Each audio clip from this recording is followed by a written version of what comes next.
Good morning trainees. मैं Shabnam, lecturer biology, DIET Prayagraj से। आज हम लोग सिंपल मशीन्स में व्हील एंड एक्सल के बारे में पढ़ेंगे। व्हील एंड एक्सल एक सिंपल मशीन होती है जिसमें कि एक व्हील होता है और उस व्हील से अटैच्ड एक एक्सल होता है। जैसा कि आप इस डायग्राम में देख रहे हैं, तो ये एक व्हील हो गया और इसके सेंटर से एक रॉड लाइक स्ट्रक्चर है जिसको हम लोग कहेंगे एक्सल।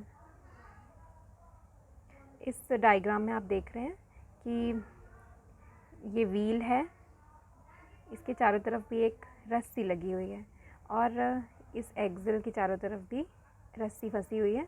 यहाँ से एक लोड लटका हुआ है, तो एफर्ट यहाँ से लगाया जाएगा ताकि ये लोड ऊपर की तरफ जाए। तो इस कॉम्बिनेशन को व्हील एंड एक्सल कहते हैं और व्हील एंड एक्सल का हम अपनी डेली लाइफ में कई जगह इस्तेमाल करते हैं। डोर के नॉब्स में व्हील एंड एक्सल वाला सिस्टम होता है। अगर हम देखें कि अगर उस डोर के नॉब में व्हील ना लगा हो, तो अगर हम सिर्फ एक्सल को मूव करेंगे तो हमें थोड़ी सी प्रॉब्लम होगी, लेकिन उसमें व्हील अटैच होने की वजह से डोर बहुत ही ईज़िली खुल जाता है और कम एफर्ट लगाना पड़ता है।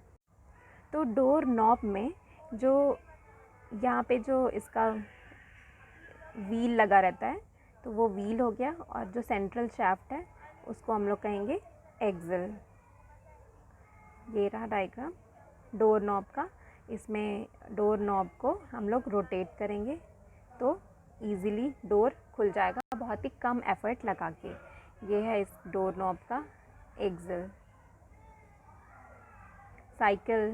साइकिल में भी व्हील एंड एक्सल होता है, तो जब एक्सल मूव होगा तो व्हील्स भी ईज़िली मूव होंगे।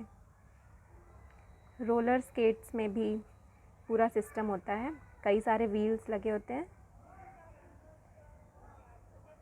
इसमें कई सारे व्हील्स लगे हैं और सब में एक एक एक्सल है जो कि ऊपर जुड़ा रहता है, तो ये मूवमेंट में हेल्प करता है और थोड़ा सा रनिंग में इजीली मतलब प्रोवाइड करता है।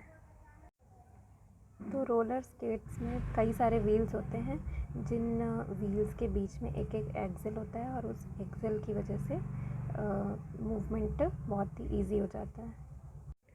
तो डेली लाइफ में हमें कई सारे एग्जांपल्स देखने को मिलते हैं जहाँ पे व्हील एंड एक्सल का यूज़ होता है। कार की स्टीयरिंग में, साइकिल के पैडल में, और बेलन जिससे हम रोटी बनाते हैं वो भी एक तरह का व्हील एंड एक्सल ही है। अब सिंपल मशीन्स में जो नेक्स्ट है वो है वेज। वेज एक बहुत ही शार्प एज होते हैं इसके, और इसमें दो इंक्लाइंड प्लेन्स होते हैं। जैसे हमने पहले इंक्लाइंड प्लेन के बारे में पढ़ा था, तो उसमें हमने सिर्फ एक इतना स्ट्रक्चर के बारे में पढ़ा था, लेकिन जब इस तरह के दो इंक्लाइंड प्लेन्स एक साथ जुड़ जाते हैं तो वो बनाते हैं वेज। और वेज का इस्तेमाल लकड़ी में चीरा लगाने के लिए या लकड़ी को चीरने के लिए यूज़ किया जाता है।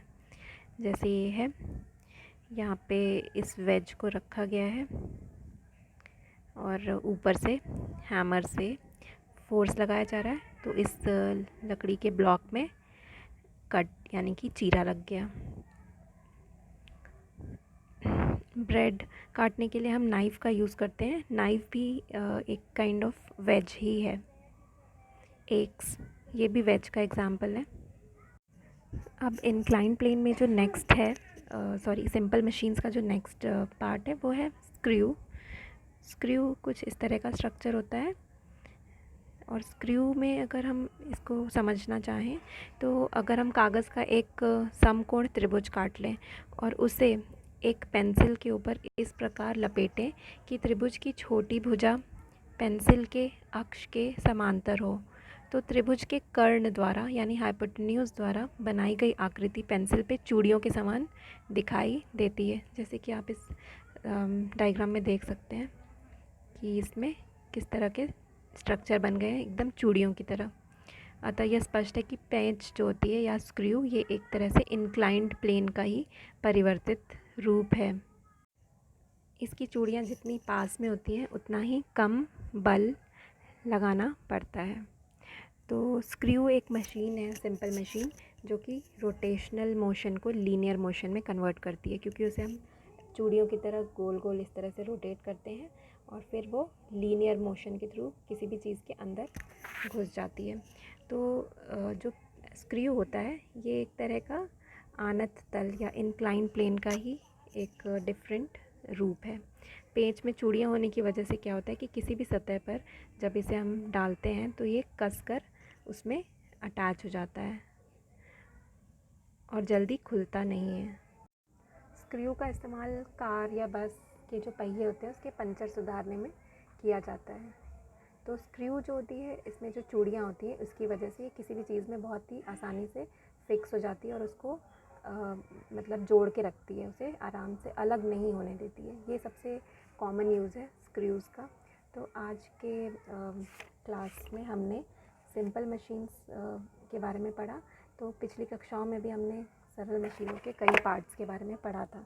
तो हमने आज सिंपल मशीन के सारे पार्ट्स फिनिश कर लिए हैं। जो सबसे पहला था वो था हमारा लीवर, दूसरा था इंक्लाइंड प्लेन, थर्ड था पुली और फोर्थ था व्हील एंड एक्सेल, पांचवा वेज और छठा स्क्रू। तो ये था सिंपल मशीन्स के बारे में। अब बाकी अगली क्लास में पढ़ेंगे हम लोग। Thank you.